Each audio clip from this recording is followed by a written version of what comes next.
Ready, sir? Good morning, everyone. Bonjour à tous. It is a pleasure to be with you here today. Immigration is critical to the future of our country. How we manage it to ensure long-term sustainability is just as important. As an immigrant myself, I'm proud of Canada's history of welcoming newcomers who contribute to communities across the country. I'm equally invested in ensuring our system remains strong and robust for future generations. It is now my distinct honor to introduce Prime Minister of Canada, Justin Trudeau. Thank you, Paul, for your words, and thank you for your hard work as Parliamentary Secretary on immigration. Bonjour tout le monde. Good morning, everyone. In a moment, Minister Miller will be detailing our immigration plan. Before he does, I want to say a few things. Canadians are justifiably proud of our immigration system. It has made our economy the envy of the world. It's how we've built strong, diverse communities. It's how we've demonstrated that differences can and must be a source of strength, not a source of weakness for communities and society. Immigration is vital to our future. And as a federal government, we have to make sure that that pride, that faith in immigration is not undermined. We've been through a hard time these past few years. COVID stopped everything. When we started to emerge from it, workers were in short supply. Things we needed weren't going to market, and prices started going up. So we acted. We made sure that our businesses had workers. Our economy got moving again, and we actually experienced the fastest jobs recovery after the pandemic in the G7. Now, it is time to make the adjustments to stabilize the immigration system that we need and get it working right for Canadians for right now. Today, we're announcing that we will reduce the number of immigrants we bring in over the next 3 years, which will result in a pause in the population growth over the next 2 years. Aujourd'hui, on annonce qu'on réduira le nombre d'immigrants qu'on accueille au cours des 3 prochaines années, ce qui entraînera une pause dans la croissance de la population au cours des 2 prochaines années. This builds on our previously announced measures to cap international student permits and reform the temporary foreign worker program, all of which we are implementing with a single aim: stabilize our population growth to give all levels of government time to catch up, time to make the necessary investments in health care, in housing, in social services to accommodate more people in the future. Our immigration system has always been responsible, and it has always been flexible. And so we are acting today. Because in the tumultuous times as we emerged from the pandemic, between addressing labor needs and maintaining population growth, we didn't get the balance quite right. With the plan we're announcing today, along with previously announced measures, we're making our immigration system work better.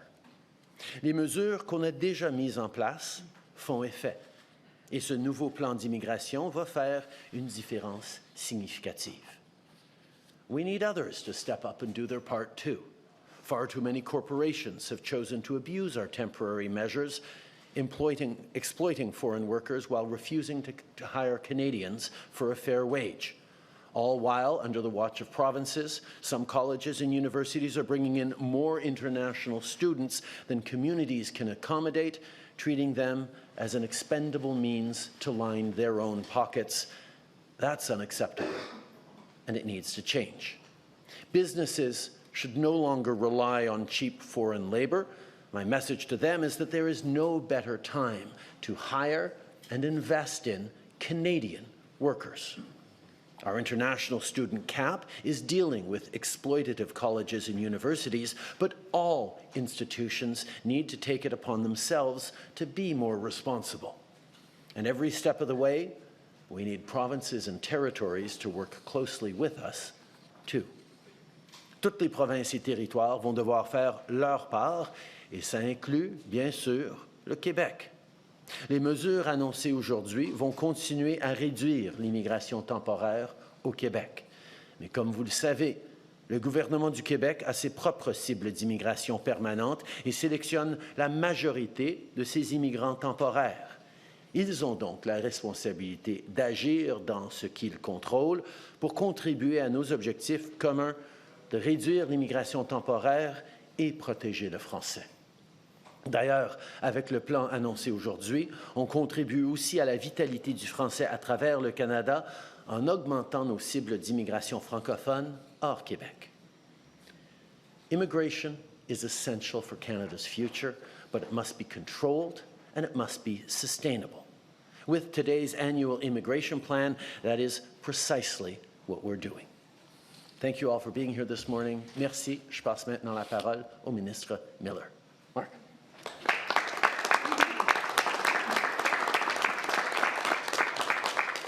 Merci, Monsieur le Premier ministre. Bonjour tout le monde. Hi, everyone. Glad to be here with you in Ottawa on the traditional territory of the Algonquin people. I want to develop a little on what the Prime Minister just said.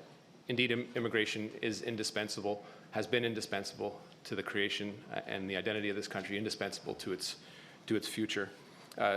As mentioned in our recent history, it was key to increasing our gross domestic product, net entrance into the workforce, particularly coming out of COVID. Even going into COVID, we had labor shortages, provinces clamoring for immigration measures to bring in more people, and we acted swiftly. Thanks to that, as the IMF has noted, we prevented a recession, and I think that's important to realize when we look at some of the measures today to stabilize the immigration system. Ce qui est clair, et ce que le Premier ministre a dit très clairement, c'est qu'on est un pays qui a besoin d'immigrants, surtout avec la réalité de la population aujourd'hui. Quand j'étais jeune, quand je suis né, le ratio de gens qui travaillaient versus les retraités d'à peu près 7 pour 1, on frise les 3 pour 1 aujourd'hui. Donc il faut agir. La seule solution, dans le contexte, c'est une immigration contrôlée, bien gérée, notamment par le gouvernement fédéral. On est bien conscient aussi des pressions que ça a exercées, oui, sur les provinces, oui, sur la société civile. Les défis que les économistes nous soulignent, oui, disent très clairement que l'immigration est importante, il faut que ça continue de façon raisonnée. Mais évidemment, il y a un défi sur l'abordabilité, défi sur nos infrastructures, que ce soit la santé, que ce soit les écoles. C'est clair qu'il faut un système d'immigration qui est bien arrimé aux demandes et à la capacité des provinces, du gouvernement fédéral de réagir, surtout avec les flux importants qui sont venus ici ces dernières années. I'll cut straight to the chase when it comes to permanent immigration targets. This plan is probably the first of its kind insofar as it integrates and responds to a lot of criticisms that we've received in the past, that this plan that we table as a statutory matter on November 1st only talks about permanent residency. This plan this year gives a better snapshot for people to look at total population growth and the growth of temporary residents, as well as the measures that we're putting into place to reduce those populations over the next few years. When it comes to Canada's permanent immigration targets and aligning them to our economic needs, I'm here to announce and confirm that the current plan reduces next year's projections from 500,000 permanent residents to 395,000, a net reduction of 105,000 permanent residents immediately in 2025. After that, in 2026, a progression down to 380 to stabilize the numbers at 365 in 2027. The lower permanent resident targets, as well as the temporary resident targets that I will speak to in some length in the next few minutes, will have and are expected to impact the housing supply gap by about 670,000 units by the end of 2027. That means that we will not have to build an additional 670,000 housing units by that time. This is significant. Again, some structural aspects to this plan as well is the need to focus on people that are already here. It means that according and consistent with our plan, over 40% of permanent residents will come from the temporary residents that are already in Canada. These people are a young labor pool, they're skilled, they're here, they've begun their process of integration, and it doesn't place the additional demands on the housing, healthcare, and social services that we see with someone that comes directly from another country. It makes sense. We have a large pool. There are ways to integrate that highly talented pool into the permanent residency population. Adjustments will be made to our economic immigration streams to prioritize that transition of workers already here and focus on the labor and be responsive to the labor market needs. But for that, we need provinces to move forward and come forward with their data and tell us their needs. The federal government has an understanding of what those needs are. It is a sophisticated one, but it isn't the only voice in this. And provinces have a responsibility to come to us and tell us what those needs are. Les Canadiens et Canadiennes, évidemment, sont fiers de cette réputation de leader de pays, évidemment, en matière de réinstallation des réfugiés. Bien que nos cibles concernant la réinstallation de réfugiés soient réduites en raison des réductions globales que nous effectuons aujourd'hui, notre engagement envers certaines personnes les plus vulnérables du monde demeure. Il est également important de réunir les familles et les proches, y compris les conjoints, les enfants, les parents, les grands-parents. C'est pourquoi nous continuons à allouer près de 24 de l'ensemble des admissions de résidents permanents à l'immigration familiale en 2025. Et pour revenir sur ce que le premier ministre a dit, une responsabilité fédérale très nette, claire et précise, l'importance de s'assurer que les communautés francophones hors Québec puissent avoir le nombre d'immigrants qu'ils devraient avoir pour permettre, pour continuer de s'épanouir et d'assurer leur vitalité. Cette année, on atteindra la cible ambitieuse augmentée de 50 de 6 pour aller en 2025 à 8,5 ensuite à 9,5 et au-delà de 10 en 2027. C'est significatif et c'est plus de 3 fois ce que nous faisions il y a à peine quelques années. As I mentioned a little earlier, for the first time, the Immigration Levels Plan includes targets for temporary residents, such as international students, temporary foreign workers, the postgraduate work permits that comprise that. In the temporary residence space, over 50% of that is occupied by international students and postgraduate work permits. So the measures that we instituted a little less than a year ago are ones that are important to highlight the success of. We have seen, thanks to those measures, a reduction of about 43% in the number of study permits, new study permits accorded, and that's working. Studies are showing quite consistently that that is contributing to the lowering of the rent, notably in Vancouver, Surrey, as well as Toronto, close to 8 to 10%. And this is something which is a clear proof point, and in fact encourages us to take the measures that we are taking today with respect to permanent residency.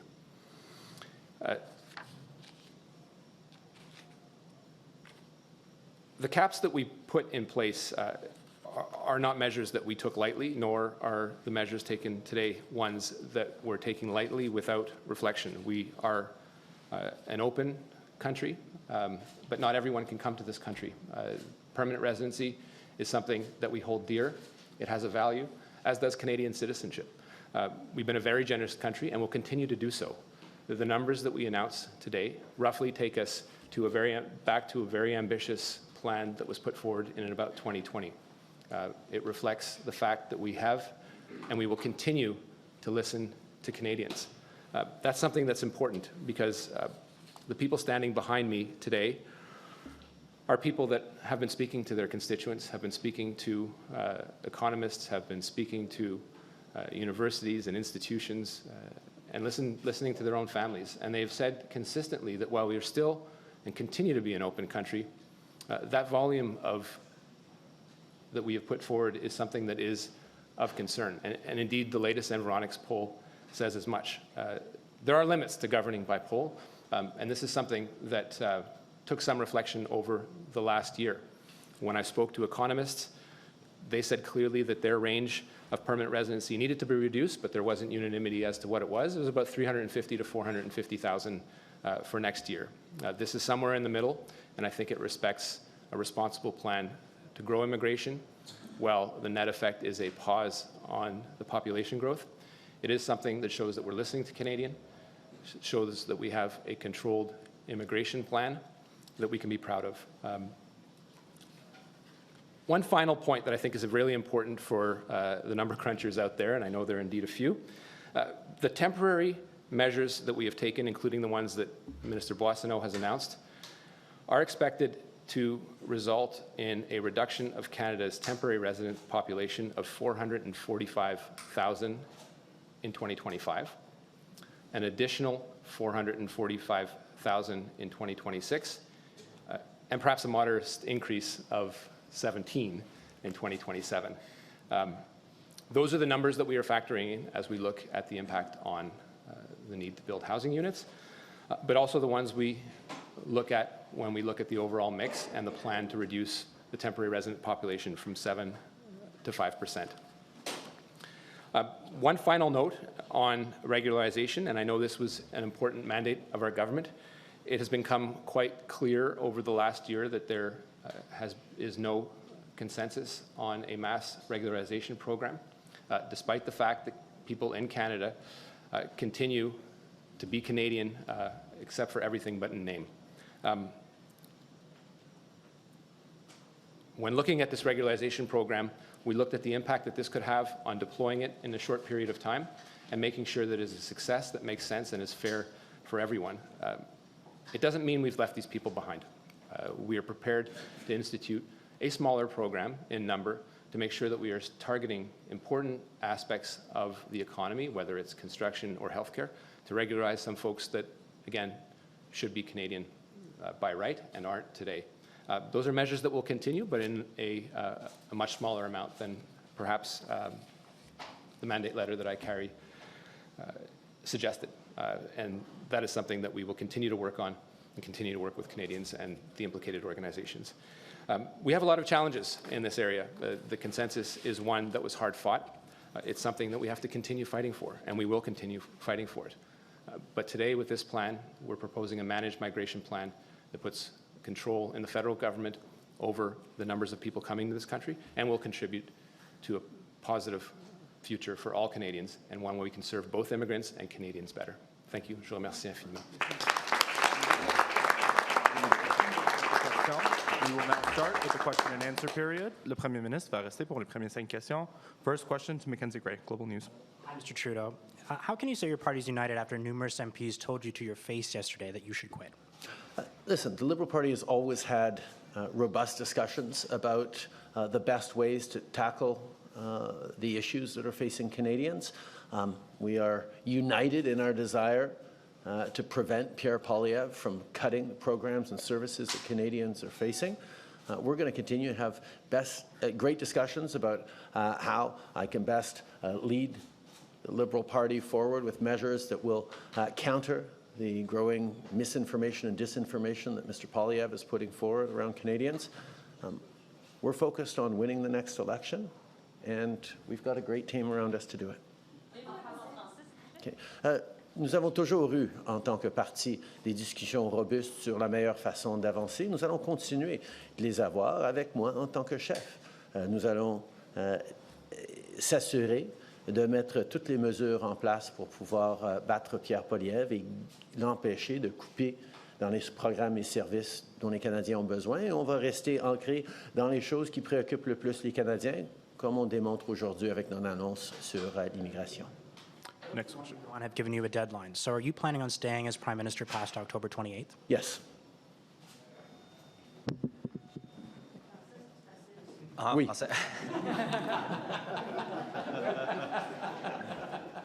C'est clair. Okay.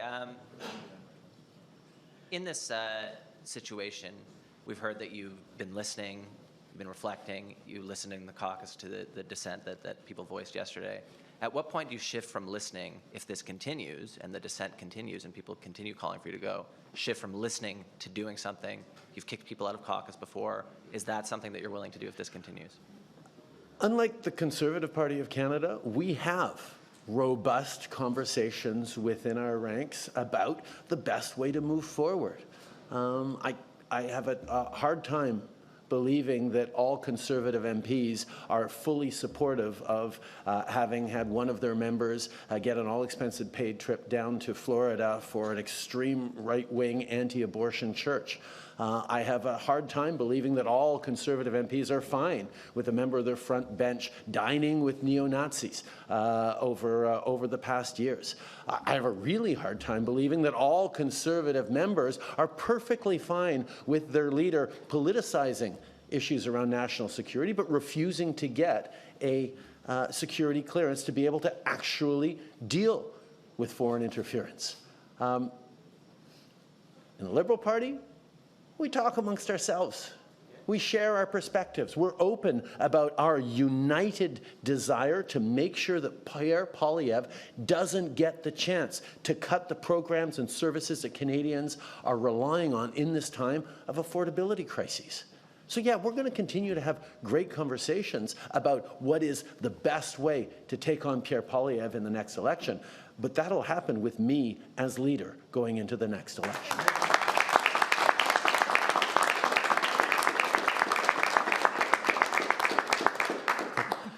Nous avons toujours eu de très bonnes conversations à l'intérieur du Parti libéral. On est une grande tente et il y a toujours eu des différences d'opinion. Mais là où il n'y a aucune différence d'opinion, c'est dans notre certitude qu'on doit empêcher Pierre Poilievre de devenir le prochain premier ministre du Canada pour livrer son programme de coupe et d'austérité. Mais nous, on a des discussions ouvertes à l'intérieur du Parti libéral, contrairement aux conservateurs. Je suis certain qu'il y a bien des conservateurs, députés conservateurs, particulièrement au Québec, qui ne sont pas du tout d'accord avec le fait qu'un de leurs collègues est allé en Floride payé par une église d'extrême droite anti-avortement. Mais ils n'en parlent pas. Je suis certain qu'il y a plusieurs conservateurs qui sont très mal à l'aise avec le fait qu'une de leurs députées a soupé avec des membres néo-nazis d'extrême droite de l'Allemagne, mais ils ne lèvent pas la voix. Et je suis certain aussi que tous les députés conservateurs qui sont préoccupés par l'ingérence étrangère et les enjeux de sécurité nationale sont aussi perplexes que tous les Canadiens, que leur chef refuse encore d'obtenir une cote de sécurité pour qu'ils puissent obtenir les informations confidentielles nécessaires pour protéger son parti et son pays contre l'ingérence étrangère. Mais contrairement aux conservateurs, nous, on est ouverts dans nos discussions et dans nos désaccords des fois. Mais je peux vous dire qu'on va continuer de discuter ensemble des meilleures façons de se positionner et pour livrer pour les Canadiens, y compris avec des mesures comme on fait aujourd'hui. Mais on va avoir toutes ces conversations-là avec moi en tant que chef. De l'immigration, c'est quand même dans l'ADN du Parti libéral, l'immigration. Vous avez souvent dit que c'est le socle de l'économie. Lorsque les États-Unis ont fermé la porte à certaines classes d'immigrants, vous avez dit, bienvenue au Canada. D'arriver aujourd'hui puis d'annoncer une baisse comme ça du nombre d'immigration, des immigrants, est-ce que c'est pas un constat d'échec? Et puis, est-ce que ça arrive pas un peu trop tard? Non, au contraire. Tout d'abord, on sait que les Canadiens sont encore... savent encore que l'immigration est positive pour notre pays. Mais on a un système d'immigration qui est robuste, qui est rigoureux, mais qui est aussi flexible, qui, bien des fois dans le passé, a été ajusté en fonction des réalités du terrain. Et le meilleur exemple, c'est pendant la COVID, on a fermé nos frontières pendant un long moment parce qu'on devait protéger la santé, le bien-être des Canadiens. À la suite de la COVID, on a rouvert nos frontières, on a dû accueillir plus de gens pour combler les défis au niveau de la pénurie de main-d'œuvre. Mais si vous vous souvenez, pendant la COVID, on était toujours là pour ajuster le tir. On a annoncé des mesures qu'on a ajustées quelques mois plus tard. C'était une crise sans précédent qui a exigé qu'on réponde. Et c'est exactement ce qu'on est en train de faire maintenant. Dans les années qui ont immédiatement suivi la COVID, on a accueilli beaucoup de gens pour permettre à notre économie de se remettre sur pied. Et maintenant, on dit la situation a changé. C'est le temps de restreindre l'immigration de façon pragmatique pour que, une fois que la société s'est rattrapée au niveau des infrastructures, des institutions, avec notre nouvelle population, on va pouvoir continuer à croître la population. On va continuer d'être le pays qui sait très bien que l'immigration est essentielle pour l'économie et pour le bien-être de tous les Canadiens. I think one of the things that has ensured that Canadians have and continue to have confidence in our immigration system is that we have a robust, responsible immigration system that is also flexible. There have been many times over the past years and decades that Canada has adjusted its approach on immigration.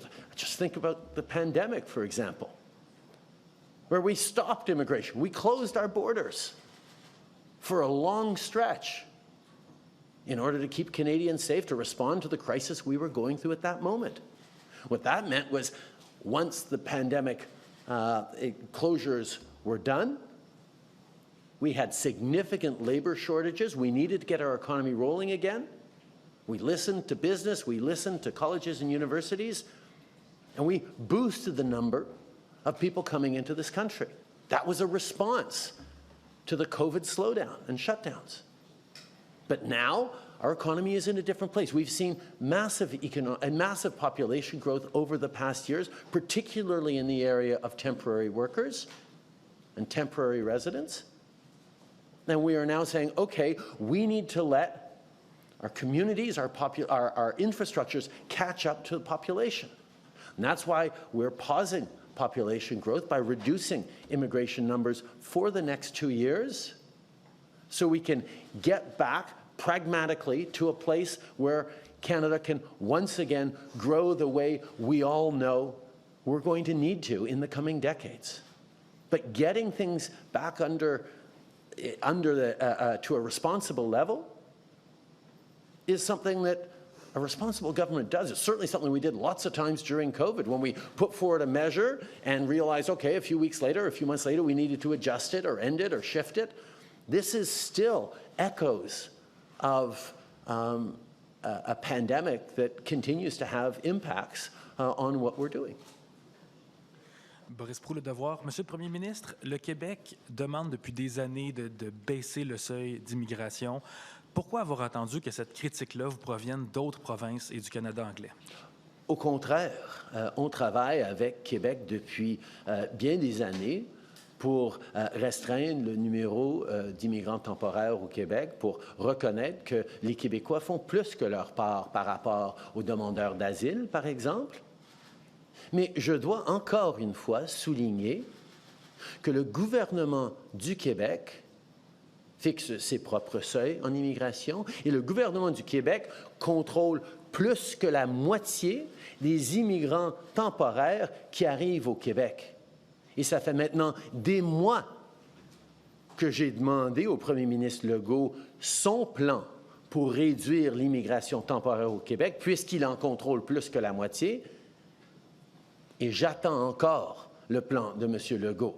Donc, il est là pour parler des responsabilités du gouvernement fédéral qu'on assume, qu'on a assumé en réglant la question du chemin Roxham, qu'on a assumé avec l'ajustement au niveau des étudiants internationaux, qu'on a assumé au niveau des réductions des seuils d'immigrants temporaires pour les grandes villes et pour le Québec. M. Legault, lui, il doit assumer ses responsabilités en rapport d'immigration temporaire. J'attends son plan.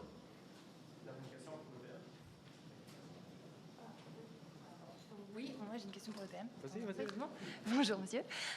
Oui, j'aimerais savoir pourquoi, si les annonces d'aujourd'hui, pourquoi maintenant en fait? Pourquoi vous faites cette annonce maintenant?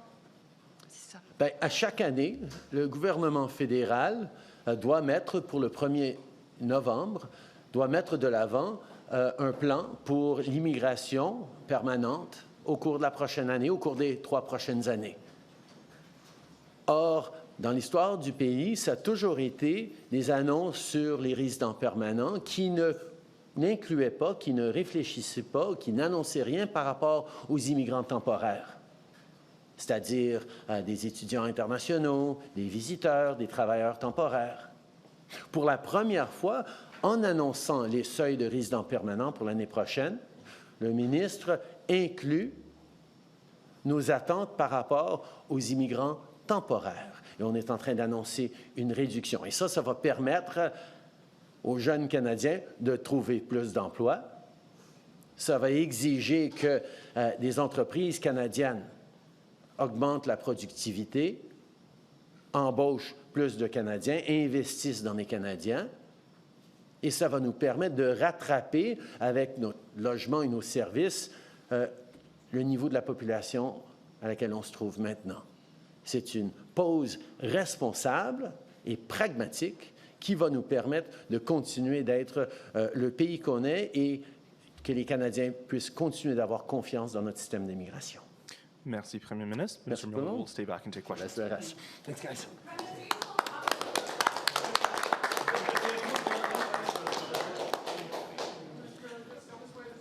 Monsieur Miller, je vais juste poursuivre.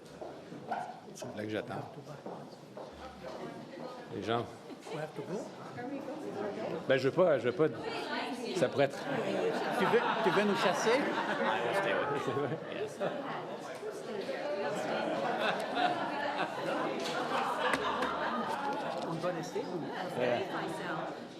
I'll take what I can get. Hello?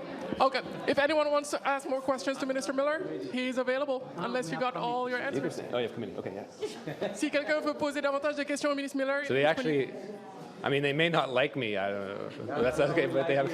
We love you, Mark. I know what it feels to stand in the back here while people talk. So Vous avez gardé vos préférés, c'est correct. Monsieur Miller, si on réduit l'immigration permanente, est-ce que ça met une certaine pression sur l'immigration temporaire? Je pense à toutes les entreprises qui ont besoin d'embaucher.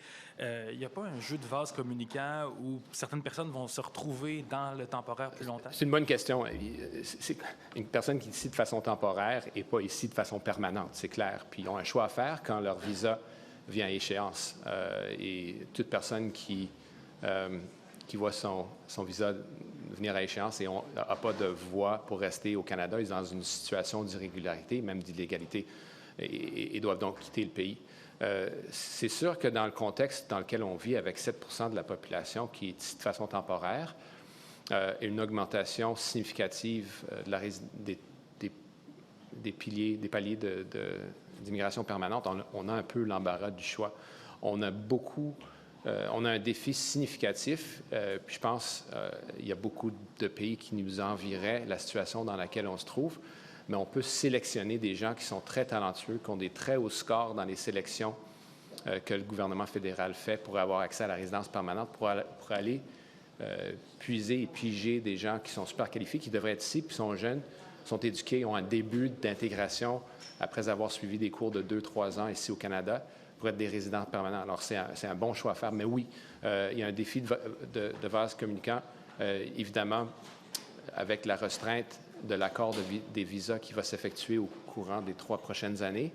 Ça va avoir le résultat d'abaisser cette population qui est ici de façon temporaire de 7 à 5 %, comme on l'avait visé et annoncé en début d'année. Bonjour, Monsieur Miller. J'aimerais savoir à quand le rétablissement du poids démographique des francophones en dehors du Québec à 6,1 %, comme c'est fixé dans la loi sur les langues officielles, puisqu'on voit que les études montrent que les cibles actuelles ne sont pas réparatrices. Donc, est-ce que vous pouvez garantir que les chiffres Ça dépend des d'aujourd'hui- prémices avec lesquelles on travaille. Si on se dit que il n'y a aucune augmentation de la population francophone en dehors du Québec et qu'on se dit que l'immigration est l'unique façon de rétablir ce poids, je pense que ça mène à plusieurs autres questions. C'est clair que le gouvernement fédéral a failli à son obligation dans le passé d'avoir des taux qui étaient respectueux de ce désir de rétablir ce poids démographique. Souvenez-vous que de peine et de misère, on a rencontré le 4,1 %. Là, on est rendu à 6 cette année. C'est quand même 50 % de plus. On vise le 10 % dans 3 années. C'est beaucoup de personnes dans des communautés qui sont somme toute assez petites. Il y a des défis d'intégration. Je les ai vus moi-même. Il y a des défis d'arrimer ces gens-là avec des boulots, du travail dans les communautés pour pas qu'ils migrent par la suite de façon secondaire à Montréal ou à d'autres places où le français prédomine, mais ça ne contribue pas à l'épanouissement du français hors du Québec. Donc, oui, il y a le défi de l'immigration. C'est clair, c'est sûr. Le 10 % est très ambitieux pour un gouvernement qui n'a jamais nécessairement rencontré même le 4 %. Là, depuis quelques années, on est de 4 % de 2 années de suite et ensuite 6 %. Il y a un défi de logistique. Et puis, la chose que j'aimerais surtout pas faire, c'est d'induire les gens en erreur. Donc, on y travaille.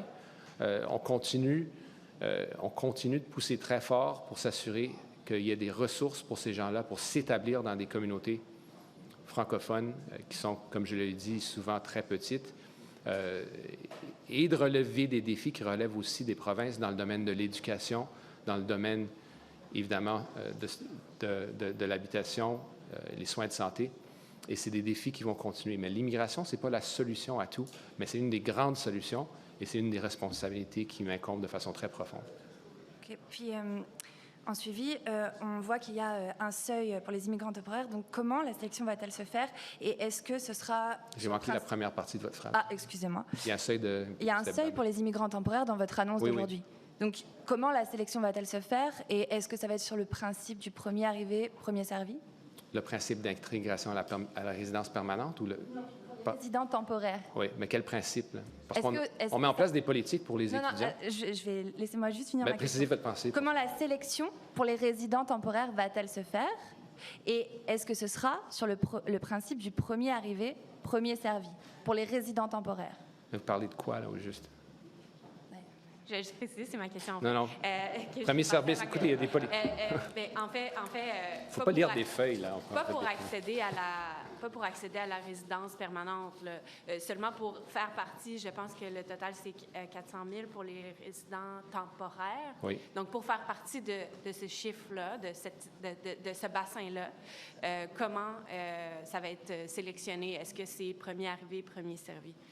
Bien, je vais vous dire ce qu'on fait pour réduire de 7 à 5 D'abord, plusieurs mesures restrictives sur le 50 de cette population qui est touchée, c'est-à-dire, je nomme les étudiants internationaux et les permis de travail postsecondaire qui suivent avec. Vous avez vu les deux politiques qu'on a instaurées, d'abord en début d'année, puis ensuite, il y a quelques semaines, vraiment pour réduire l'accès. Donc, il y a un défi d'accueillir moins de gens, surtout des étudiants internationaux, et un défi de s'assurer que les étudiants ont vraiment les permis de travail postsecondaire qui arriment avec le marché du travail.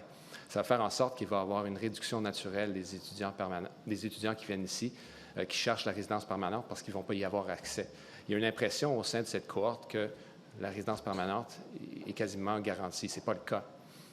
Puis il y a beaucoup de gens qui se trouvent un peu dans le pétrin. Ils vont avoir un choix à faire quand leur permis de travail vient à échéance.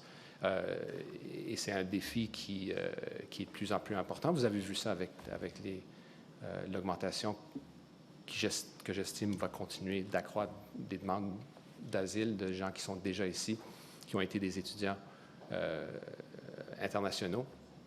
Il y a des gens qui vont aussi quitter. Avec les politiques additionnelles et les restrictions qui sont de la juridiction de mon collègue Randy Boissonneau, en ce qui a trait à des travailleurs temporaires étrangers, davantage de restrictions que vous avez couvert d'ailleurs dans les dernières semaines.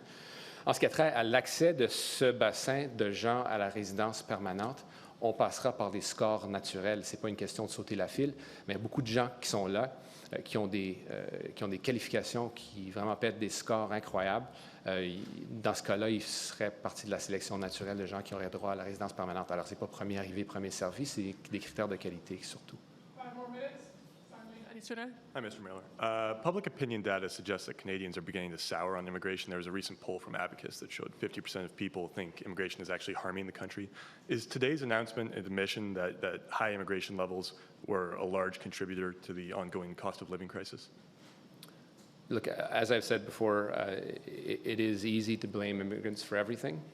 It is also undeniable that the volume of migration has contributed to affordability, but there's some nuance there. To what degree, to what extent? You can't go around saying that all the ills of society are caused by immigration. It doesn't make sense, but we've heard certain provincial premiers say that. It's unfair, it's unresponsible, it's actually damaging to the economy, including the same consensus that we're talking about today.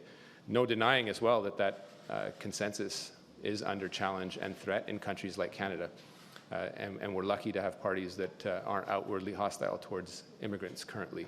I think it's very important to keep that consensus because you can say it's under threat, but if you're on the sidelines playing footsies with people with extreme views, I think that shows through. Or if you're using it and weaponizing it during an election cycle to your own benefit, and often you see that backfire, well, that continues to attack the consensus. I'm really glad that in the latest Environics poll that went into a little more detail than the Abacus poll did, that you see still positive views towards immigration, but questions about the volume and legitimate questions about the volume.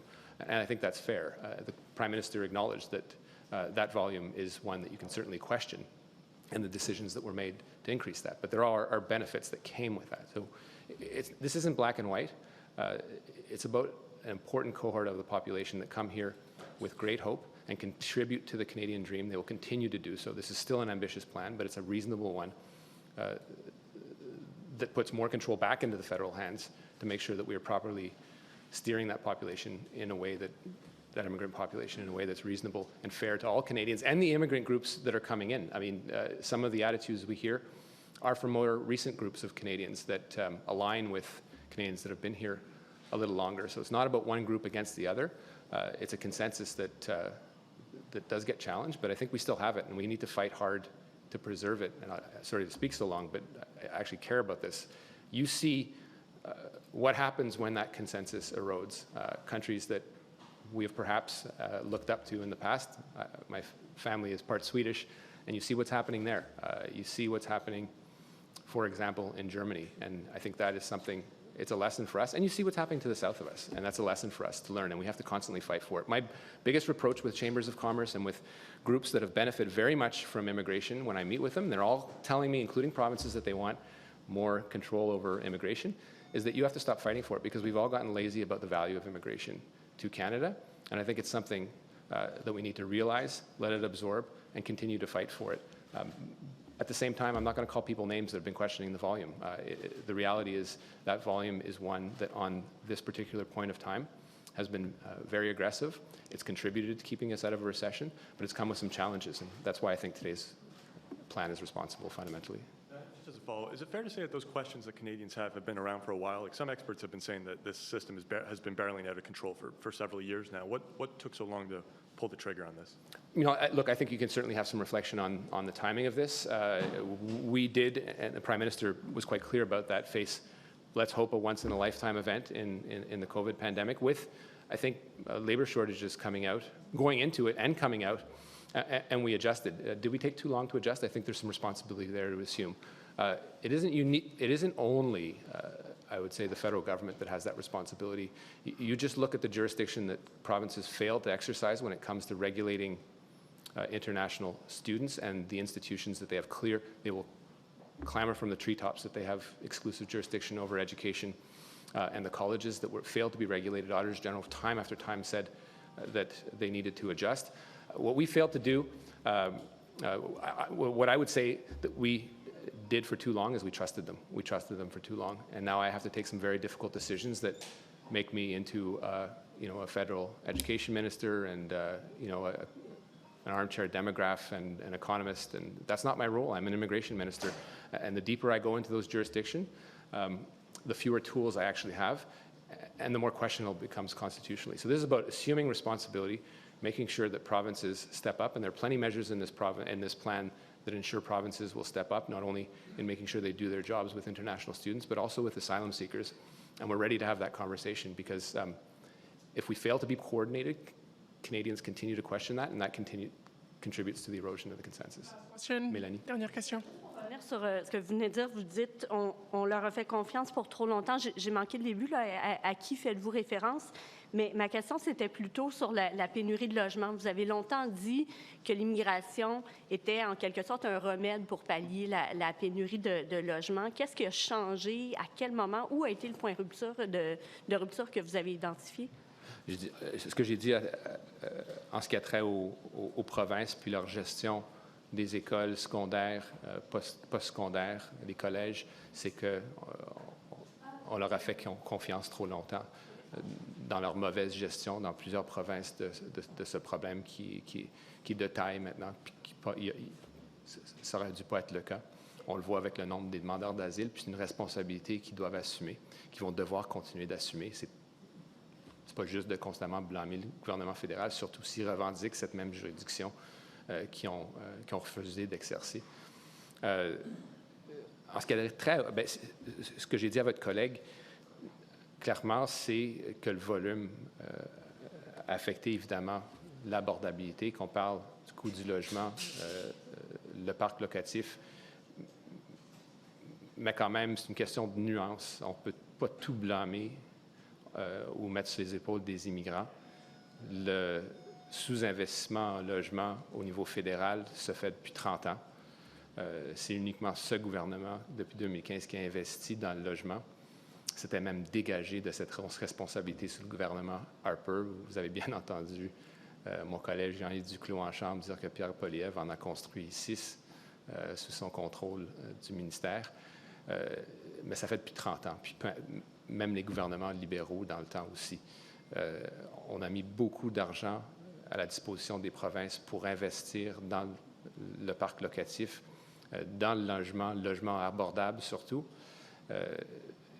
Mais la réalité aussi, c'est que l'abordabilité était affectée par l'augmentation des taux d'intérêt. Pendant 20 ans, on n'a pas dû payer trop sur notre hypothèque. Là, ça commence à se faire sentir. Ce n'est pas à cause des immigrants que c'est arrivé. Si c'était à cause des immigrants, on féliciterait les immigrants pour la baisse du taux qui a été effectuée hier. Vous n'avez pas entendu ça sur la place publique. Donc, je pense que c'est un débat qui est nuancé, mais je nierai jamais que le volume qui a été bénéfique pour le Canada a eu des impacts sur l'abordabilité et notamment le logement, que ce soit au Québec ou ailleurs au pays. Vous avez parlé, je pense, de 24 de la portion de l'immigration permanente pour la réunification familiale. Pouvez-vous donner les chiffres pour ce qui est des réfugiés? Puis, comment est-ce que ça marche? Est-ce que vous avez... où on en est par rapport à nos obligations internationales dans cette matière-là? Puis, comment ça fonctionne? Est-ce que vous avisez, par exemple, le Haut-Commissariat des Nations unies pour les réfugiés, là? C'est une très bonne question. Je les ai un peu en tête. Le volet purement économique se situe à peu près 59 pour l'année prochaine. Le volet réunification familiale à 24 puis le reste, c'est le volet humanitaire. Il y a des coupes dans toutes les enveloppes. Ce qu'on essaie de faire surtout, c'est de respecter les obligations publiques qu'on a faites, tout en ajustant un peu le tir. On a fait beaucoup d'engagements publics, puis je critique personne de les avoir faits. Je m'en voudrais si on ne les avait pas faits, mais envers l'Afghanistan, envers l'Ukraine, envers les Palestiniens et envers les Syriens, dans des volumes extraordinaires, surtout pour un pays comme le Canada. Mais il ne faut pas nier non plus que ça a eu un impact. Et donc, de bien pondérer, de bien regarder et d'aller à travers cet exercice intellectuel, de regarder où on peut faire ça de façon juste, sans compromettre nos valeurs humanitaires. Ça a été un peu le défi de ce plan qui se tisse depuis 1 an. Donc, il y a des coupures partout, mais je pense de façon raisonnable, qui respectent nos engagements à l'international. I can go Rafi if you want. I can go. Oh, okay. Okay. He wants it in English. That's good. Doesn't count as a question. What was their question? My brain doesn't work that way, like with the language. Categories where you're cutting and your obligations. Yeah. Look, Rafi, to Melanie's question is a really important one. This plan for the next year has an economic envelope that is about 59%. The family reunification one is at 24%, and the rest is humanitarian. There have been cuts relatively proportional in all areas. What we certainly wanted to do is to make sure that we were respecting our humanitarian commitments. They are significant. Conscious of the fact that we have made a lot of commitments over the last few years, and they are ones that are not only, and I think they're the right ones to do, but they do cost a lot of money because you're taking people from a trauma situation. It costs a tremendous amount of money to resettle someone. It's the right thing to do, but we've made really important commitments to Afghanistan, which we've exceeded. We're now at 53,000, whereas we had publicly targeted 40. We've welcomed Ukrainians in an unprecedented amount. We've welcomed Syrians in an unprecedented amount, and other programs, including the Gaza program. That does have an impact on our ability, and we can't deny that, but our ability to act in other areas. And those are the difficult compromises we need to make. My effort in making this plan was to make sure that it respected our public commitments and do it at a pace that lived up to the expectations of Canada. But again, these are difficult choices, but they're ones I don't think Canadians would forgive us for if there were radical cuts in that, because they've demanded us election upon election, and usually during an election that we act. We've made those commitments, and it's important for us to respect them. Thank you. Ceci conclut la conférence de presse. This concludes the press conference. Thank you.